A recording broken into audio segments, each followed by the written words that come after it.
Olá, sejam muito bem-vindos a mais um vídeo de leitura e meditação da Palavra de Deus.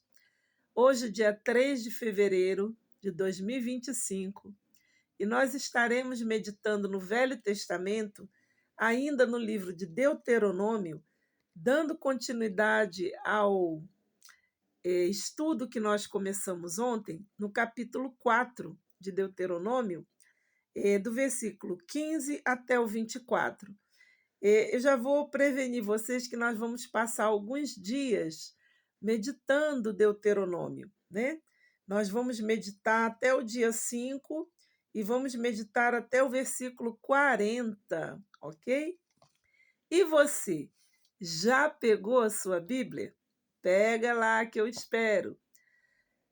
Gente, eu creio que o motivo de nós estarmos lendo esse capítulo de Deuteronômio é muito simples, né? Vocês lembram que alguns dias atrás nós estávamos meditando no Novo Testamento? Nós meditamos uma leitura onde o Senhor Jesus, ele foi muito explícito, né? Eu até falei que ele estava sendo repetitivo. Ele estava, né, exortando o povo a que guardasse os mandamentos, né? Inclusive, eu acredito que deveria ter muitas pessoas que chegassem para o Senhor Jesus e dissessem: "Oh, mestre, eu te amo, como eu te amo". E aí o Senhor Jesus, ele estava ensinando que quem ama a Deus e quem ama o Senhor Jesus, guarda os seus mandamentos. E aí as pessoas poderiam ter perguntado: "Nossa, mas que mandamentos são esses?". Então nós viemos aqui no livro de Deuteronômio, lá no comecinho da Bíblia, para a gente relembrar que mandamentos são esses. Quando Deus ele se manifestou a Moisés no deserto, lá no Monte Horebe, quando Deus desceu, né, sobre o monte e conversou ali face a face com Moisés e lhe deu estatutos, juízos, mandamentos, leis que o seu povo Israel deveriam cumprir. Então, hoje nós estamos aqui meditando essa leitura. Muito bem, acho que você já pegou a sua Bíblia e nós vamos dar início a esta leitura continuando. Capítulo 4 de Deuteronômio, a partir do verso 15. Nós vamos estar lendo até, deixa eu relembrar, versículo 24, ok? Guardai, pois, com diligência as vossas almas, pois nenhuma figura vistes no dia em que o Senhor, em Horebe, falou convosco no meio do fogo,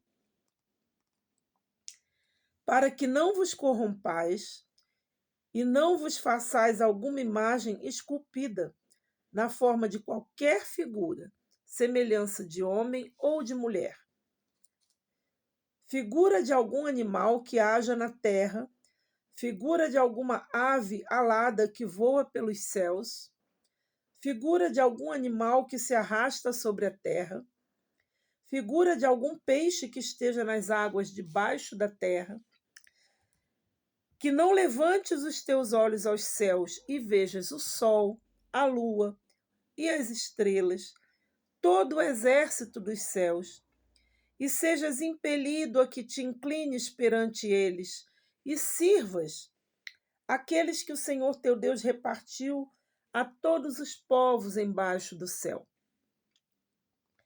Mas o Senhor vos tomou e vos tirou da fornalha de ferro do Egito,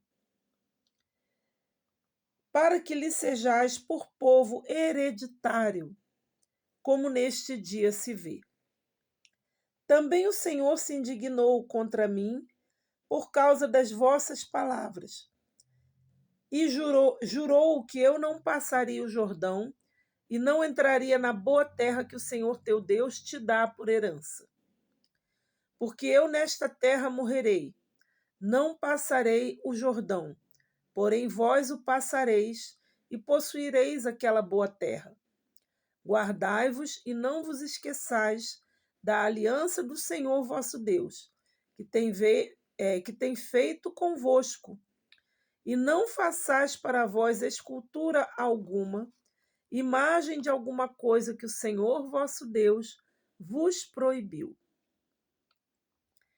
Versículo 24: Porque o Senhor teu Deus é um fogo que consome, um Deus zeloso. Amém? Somente até aqui. Muito forte, gente. Muito forte. A gente entende, né, através dessa leitura, que um dos primeiros mandamentos que Deus deu aos seres humanos é que nós não deveríamos fazer imagem nenhuma de escultura para prestar culto ou adoração, sob hipótese alguma. E Deus aqui ele foi bem específico quando ele disse: olha, não façam imagem de homem, nem semelhança de mulher, nem semelhança de animais, seja uma ave que voa no céu, seja um animal que anda sobre a terra, ou seja um peixe que nada no mar. Não façam imagens de escultura para que vocês venham adorar e servir a criatura que Deus criou e não ao Criador. E ele também exorta o povo dizendo que o povo não deveria se inclinar e adorar nem o sol, nem a lua, nem as estrelas do céu. Então, gente, é algo assim parece tão óbvio, né? Tão simples, que dispensaria até a gente explicar, né? Porém, vamos meditar, né? Vamos meditar. O povo de Israel, ele foi escravizado no Egito 400 anos. E lá no Egito, o povo egípcio, eles adoravam vários deuses. Eles adoravam várias imagens de escultura. O próprio faraó do Egito, sendo homem, ele se autoproclamava a si mesmo como Deus. E era isso que o povo tinha aprendido. Pensa comigo. Era um povo acostumado a ver pessoas adorando imagens de homens, imagens de mulheres, adorando animais, adorando os astros, o sol, a lua, as estrelas. Esta era a prática de todos os outros povos ao redor. E por que aqui nessa passagem, lá no versículo 20, o Senhor diz assim que tomou o povo de Israel por um povo hereditário. Tomou esse povo por herdeiro das promessas de Deus. Tomou esse povo também ele mesmo como herança particular. O próprio Deus, em outras vezes, em outras passagens, o próprio Deus disse que Israel era a sua herança. O que é uma herança, gente? É um tesouro particular. Uma herança é algo de muito valor que geralmente se passa dos pais para os filhos. Quem é o herdeiro de uma herança? Não são os filhos? E eu costumo muito dizer, né? Por que será que a Bíblia ela é denominada de testamento? Por que a Bíblia se divide em Velho Testamento e Novo Testamento? Você já parou para pensar nisso? O que é um testamento? Um testamento não é um documento por escrito aonde alguém expressa por escrito o desejo de deixar os seus bens para alguém depois da sua morte? A palavra de Deus também fala isso, que não existe herança enquanto o testador está vivo, que esta herança é válida depois que existe a morte do testador. E aqui nós compreendemos que tudo na palavra de Deus se enquadra, desde Gênesis até o Apocalipse, para o fato de que o Senhor Jesus ele seria enviado por Deus à face da terra para cumprir a missão de nos salvar através da sua morte. Muito forte isso, né? E somente através da morte do Senhor Jesus nós podemos nos tornar herdeiros das promessas que Deus nos deixou desde que Ele diz a palavra de Deus, desde a fundação do mundo, desde antes de Deus criar os céus, o mar, a terra e tudo que neles há. Muito antes mesmo de Deus criar o homem, com o objetivo de ter comunhão com o homem. Quando Deus disse: façamos o homem à nossa imagem e conforme a nossa semelhança, você vê que quando Deus criou o homem, ele já tinha criado tudo. Ele já tinha preparado tudo para entregar de presente para esse ser com o qual ele sonhou e desejou ter amizade, ter comunhão, ter esse relacionamento de pai e filho. A Bíblia, gente, a Bíblia toda, ela é uma história de amor. Ela é uma história de um pai apaixonado pelos seus filhos. Um pai que tudo criou, tudo formou por amor a cada um de nós. E nós vemos aqui nesses mandamentos que Deus, ele tão carinhosamente, ele detalhou, né?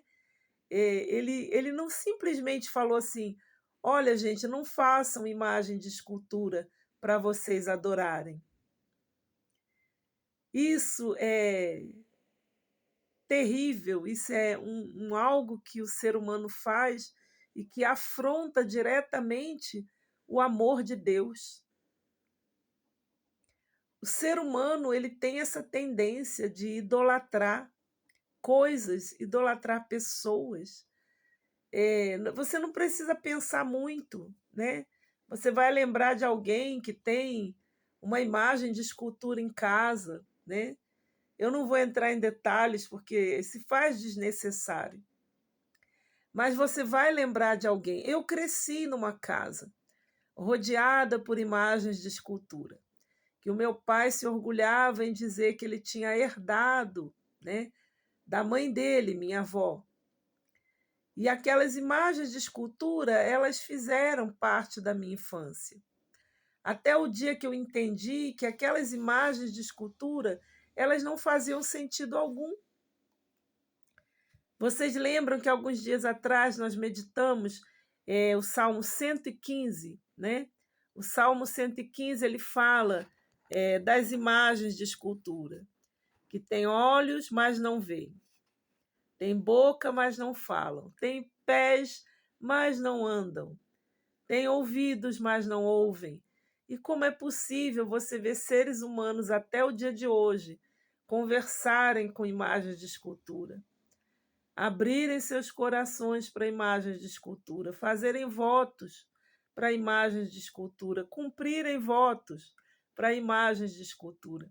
E pior do que isso, quando não é uma imagem de escultura de um ser humano, de um homem, de uma mulher, o pior são os seres humanos que idolatram animais.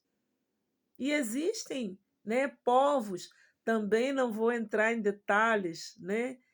Porque a gente não necessita entrar nesses detalhes.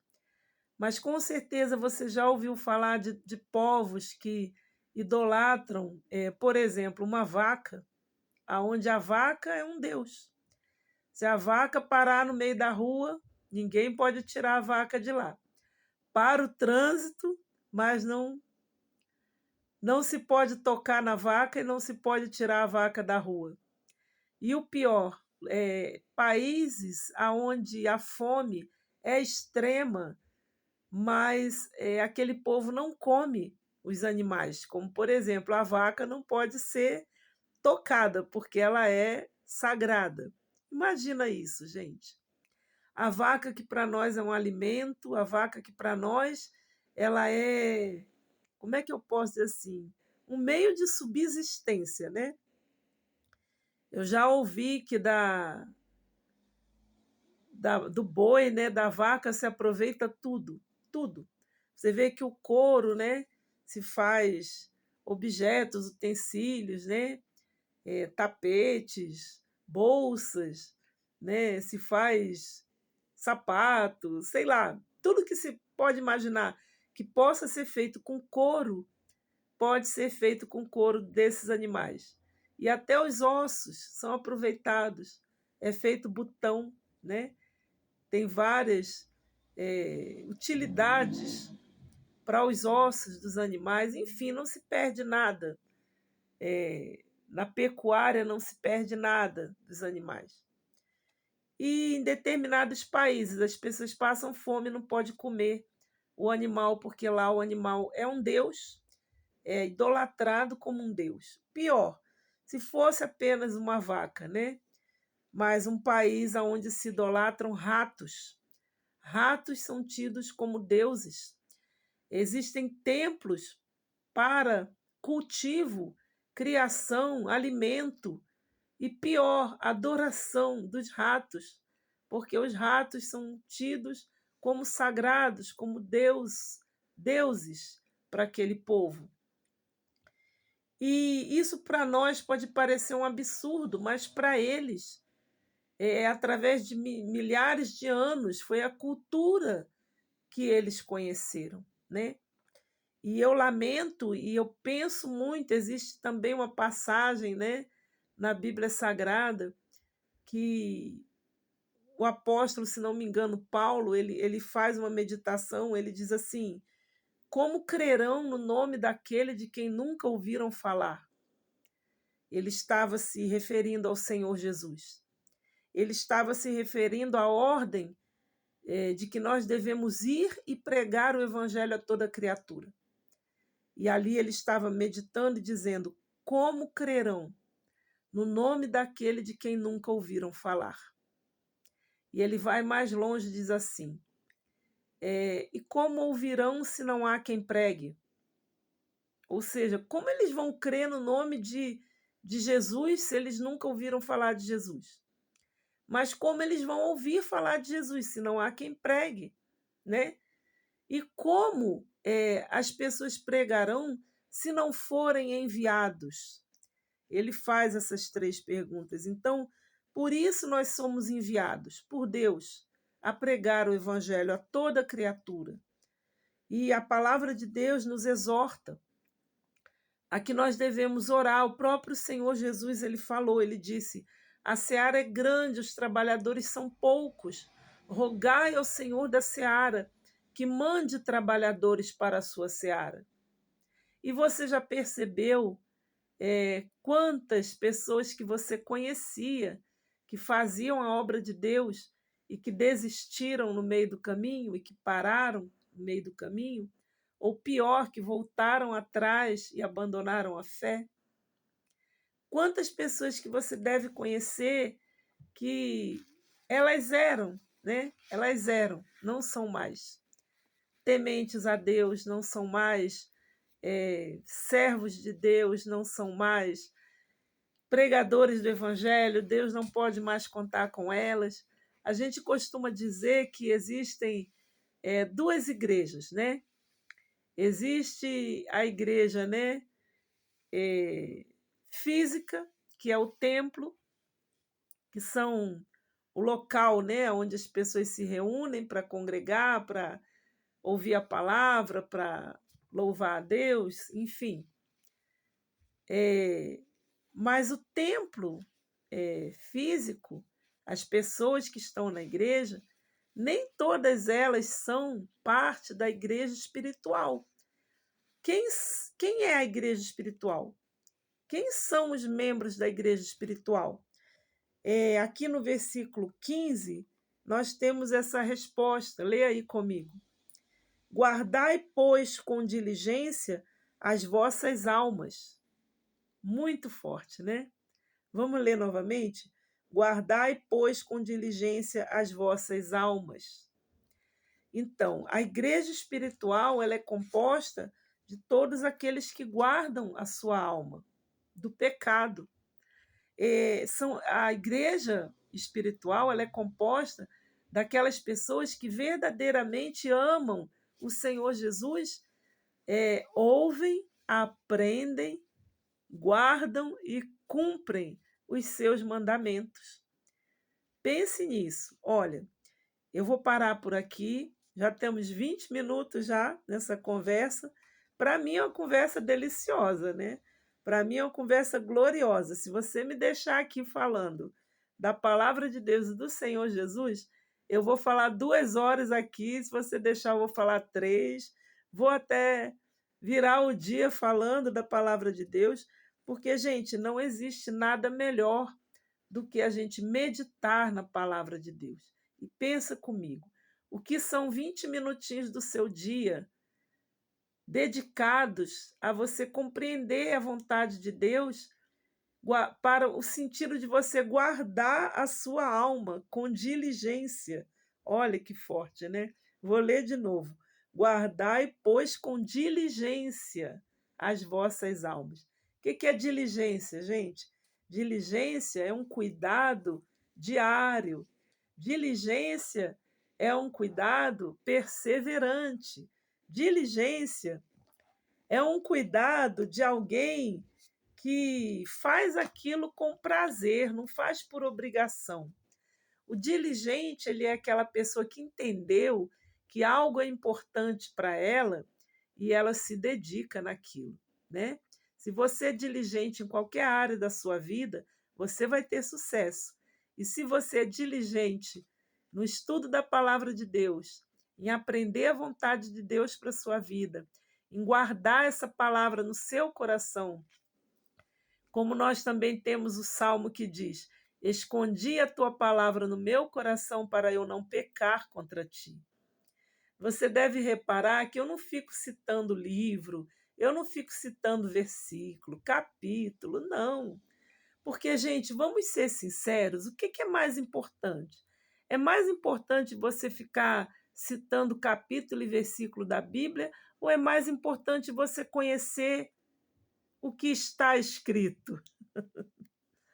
Quando você conhece o que está escrito, sinceramente, gente, não importa onde está escrito, porque está guardado no meu coração. Eu ouvi, eu aprendi aquilo. Eu tenho certeza de que, estando guardado no meu coração esse conhecimento, eu não vou pecar contra Deus. Agora, claro, você precisa estudar, né? E hoje em dia a gente tem uma ferramenta preciosa. Quer saber onde estão os versículos que eu citei? Vai dar um pulinho lá no Google, faz uma pesquisa. Pergunte para o Google. E depois você procura na sua Bíblia. Aqui, ó. Procura na sua Bíblia. Eu sei que escondi a tua palavra do meu coração, está no Salmo 119. Eu sei que o Salmo 119 é o capítulo mais extenso da Bíblia. Ele tem mais de 100 versículos. Olha que maravilha você lendo o Salmo 119, procurando dentro dos 100 versículos aonde que está esse versículo. Escondi a tua palavra no meu coração. Lâmpada para os meus pés é a tua palavra, Senhor, e luz para o meu caminho. Olha, gente, eu vou encerrar, senão vou ficar aqui até amanhã. Gente, Deus abençoe, tá? Curta esse vídeo, curta esse vídeo. Não esqueça de curtir o vídeo.